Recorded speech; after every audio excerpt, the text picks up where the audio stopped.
decir, y llamarla club o no llamarla club en ese sentido no era lo trascendente, pero Mario, sí saber quiénes eran los socios. Si tú y eres en ese sentido llama la atención que luego no tuviese objeción desde el Ministerio de Transportes conceder otras buenas pruebas, bueno, si tenía sospechas de tú concertación. no tienes ninguna herramienta legal, aquí Sí. está Raúl, que es abogado, Sí. para empresas que están bajo sospecha, tú negarle una buena Sí, prueba. no, ciertamente. No puedes. Ciertamente. No puedes. Es más, si tú lo haces, esa empresa te Por demanda. supuesto. No, lo único que puede es llamar la atención. Pero de esta empresa ha tenido lo que quiero decir sí. es que la primera persona en el Perú que llamó la atención con respecto a esta extraña concertación de precios que había antes y que ahora ya no había, fue Martín Vizcarra, el ministro de Transportes. Así que si él hubiera estado metido en algo de esto, no hubiera presentado esas cifras.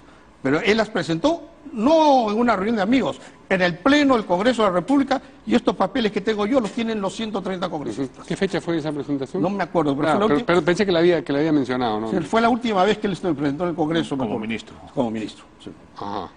¿Qué dice sobre esto, Bueno, Raúl Castro? a ver, es interesante el dato que trae Carlos. En primer lugar, acá hay algunas cosas que la Fiscalía debe ponderar, ¿no? En primer lugar, en el Perú, las empresas de construcción de alta tecnología y de alta capacidad financiera y de mano de obra calificada y de técnicos calificados no son muchas, de manera tal que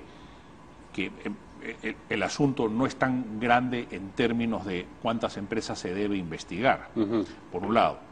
Por otro lado, el número de obras que se han entregado sí son importantes, pero habría que establecer primero cuántas otras empresas que no son estas estaban en capacidad de hacer estas obras, ¿no? Y se presentaron o aspiraron a la Y buena prueba. y si se presentaron o no se presentaron, ¿no? Creo que, digamos, también tenemos que empezar a ser más racionales en el análisis, porque hay veces tiramos lodo y creo que hace falta un poco de precisión, digamos, en los temas, ¿no? El punto crucial es el que acaba de mencionar Carlos, los presupuestos. Creo que estos contratos, por ser contratos grandes, han tenido que tener supervisores de obra. La Fiscalía debería especializarse y tener gente, ingenieros calificados, que revisen los informes de los supervisores de obras para establecer costos. Porque si aún el dato que trae Carlos es importante, lo realmente importante es establecer si esos presupuestos se ajustaron a los valores reales de obra, ¿no? Porque puede ser que haya obras que tú las calificas en 200 millones de dólares, las sacas a licitación en 200 millones de dólares, pero realmente valen 180, ¿correcto? Entonces, si la entregas en 190 millones de dólares, de repente estás en el 90%, Sí, pero de una obra ganando. que con un presupuesto sobrevalorizado, ¿no es así? De manera tal que yo creo que todos estos elementos tienen que ser materia de estudio, materia de análisis, y yo no sé si el Ministerio Público tiene la especialidad como para poder, digamos, hacer las pericias correspondientes. Creo que este es un tema muy importante que hay que aclarar y me parece que, aún asumiendo en el caso de que el presidente haya hecho esta denuncia, correcto, muy bien, creo que este tema de casa es un tema que sí tiene que ser aclarado y políticamente cuanto antes mejor, porque es un tema que además ya está corriendo en redes, ¿no? No, y es fácil de aclarar, porque si tú revisas los procesos, quiénes se presentaron, cuánto cotizó, si él en todos los procesos fue el más bajo, ni modo. ¿Quién tiene que dar esa explicación? Bueno, el Ministerio de Transportes tiene toda la información. No, políticamente dice, tiene que... Políticamente. Sí. Bueno, es que ante esta acusación de por qué ganó tantas obras, hay que ir a Digamos, hay una explicación que tiene que dar el Estado peruano y eso podrá correr por cuenta del Ministerio de Transporte, Pero claro. la figura política del presidente y, digamos, la plataforma Carlos era el política que vocero, lo... sí. ¿Ah? Mira, bueno, una vez que el Ministerio de Transportes aclare por cómo se llevó adelante esa buena prueba y cómo ganó esa empresa esas obras y que se vea que eso es transparente, inmediatamente se cae por su propio peso esa acusación.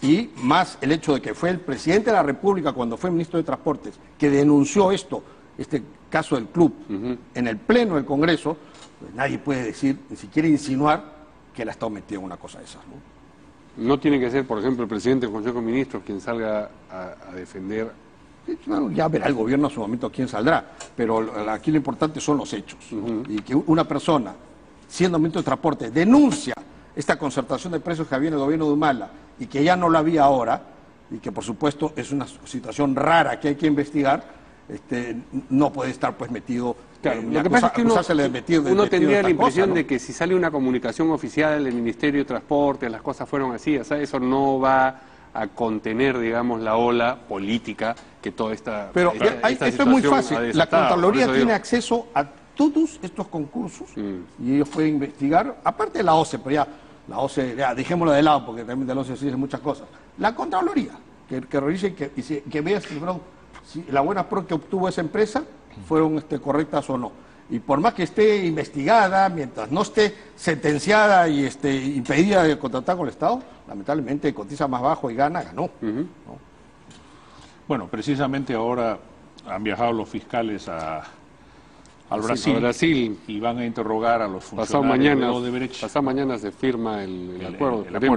El acuerdo, tengo entendido que es en el consulado peruano.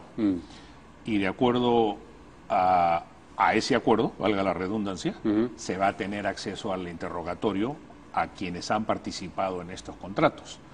Esperemos que si se han acogido al tema de colaboración eficaz, y esto está básicamente referido al gobierno de Humala, entonces ahí podremos entender si es que estos presupuestos estaban inflados o se llevaron al extremo precisamente porque había sobrecostos irregulares. Y aquí, claro, la hipótesis es que se juntan un grupo de empresas, porque no fueron 2 o 3, fueron creo que 6, 7, 8, y claro, cada uno se gana su obra, pero además nos ganamos la obra a buen precio, que lamentablemente no es ilegal. O sea, el 108 no es que están robando 8%, no, la ley permite dar hasta el 108. Pero extreman, digamos, pero lo que es ilegal es la concertación. Claro. Entonces no había competencia. Claro. Y este club, cuando salen los funcionarios del gobierno de Humala, se derrumba porque no había el coordinador del club salió del Estado, entra el gobierno de Kuczynski y curiosamente los precios bajan inmediatamente, ¿no?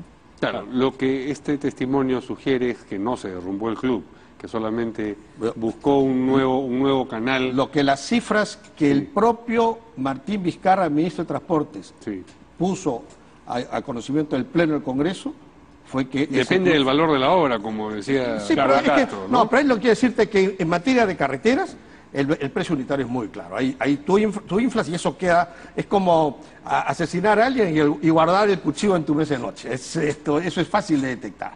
No es tan...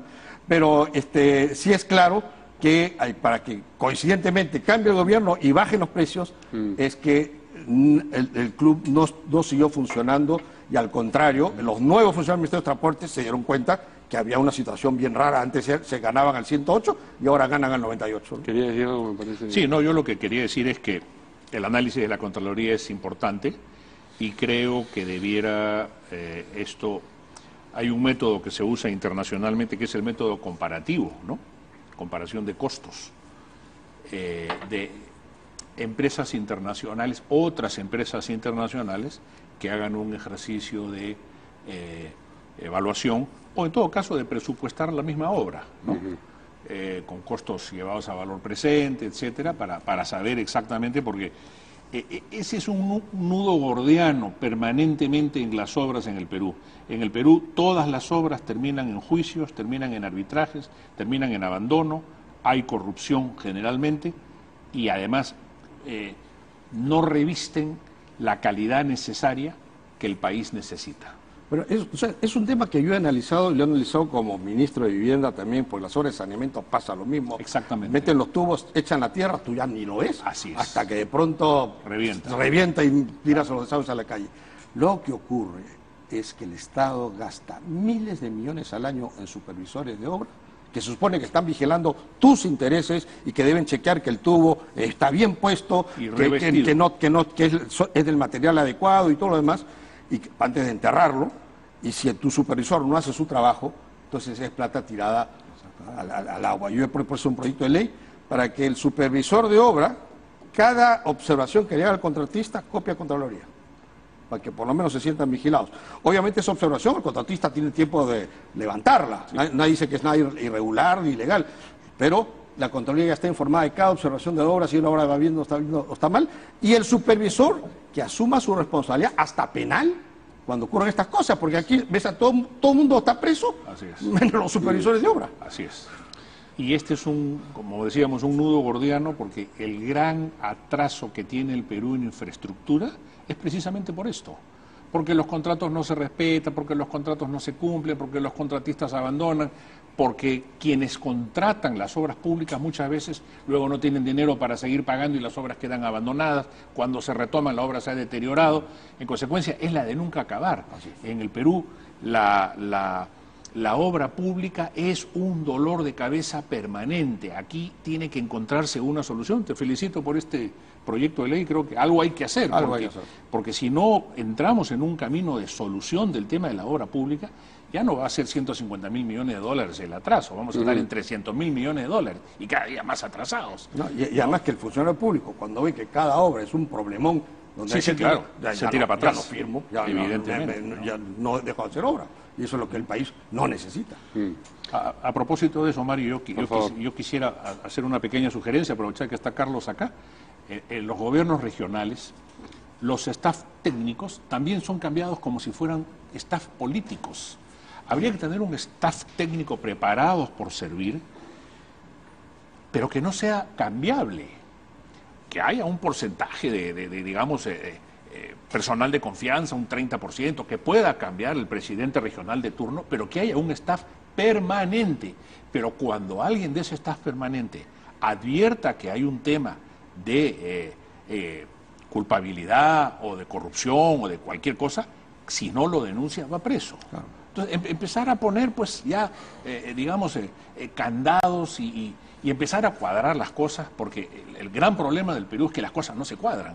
Todo queda flotando ahí y al final de cuentas 150.000 millones de dólares de atraso en obra pública y miles de juicios por estas materias, que además le cuesta al Estado mucho dinero. Tú lo sabes porque tú has sido ministro de Vivienda y muy buen ministro además, ¿no? Sí. Bien, vamos a terminar la entrevista. Queda la sensación, por lo menos me queda a mí, de que este testimonio que se quiere convertir en acusación no se va a ir solamente con explicaciones de oficio del Ministerio de Transportes. Creo que necesita un representante político que dé la voz y dé la cara, porque desde el otro lado hay representantes políticos. Sí, bueno, esas batallas no se libran solas. Nuestros adversarios ya están exigiendo comisiones investigadoras. Bueno, seguramente. En base al dicho de una persona. Así yo, claro. Solamente quiero decirles, después no se quejen. Ellos han vivido en carne propia lo que significa el dicho de una persona y en base a ese dicho te pasan el tranvía encima. O sea, hay que tener cuidado. El dicho de una persona no es suficiente hasta que no sea corroborado. Muy bien, les agradezco mucho su presencia, Carlos Cruz y Raúl Castro. Y antes de irnos, vamos a compartir, para regresar luego con nuestra mesa de análisis legal y jurídica, tenemos dos caricaturas para compartir con ustedes. Una de ellas dice: ¿y ahora qué presidente me has traído al Huayco? Muy bien. Este es Mechaín, Perú 21, Flora y Fauna. Y en nombre de Dios. ¿Qué dice? Sal fuerza popular de este cuerpo. Es una referencia al comentario del cardenal y me parece que fuera un exorcismo, ¿no es cierto? Muy bien.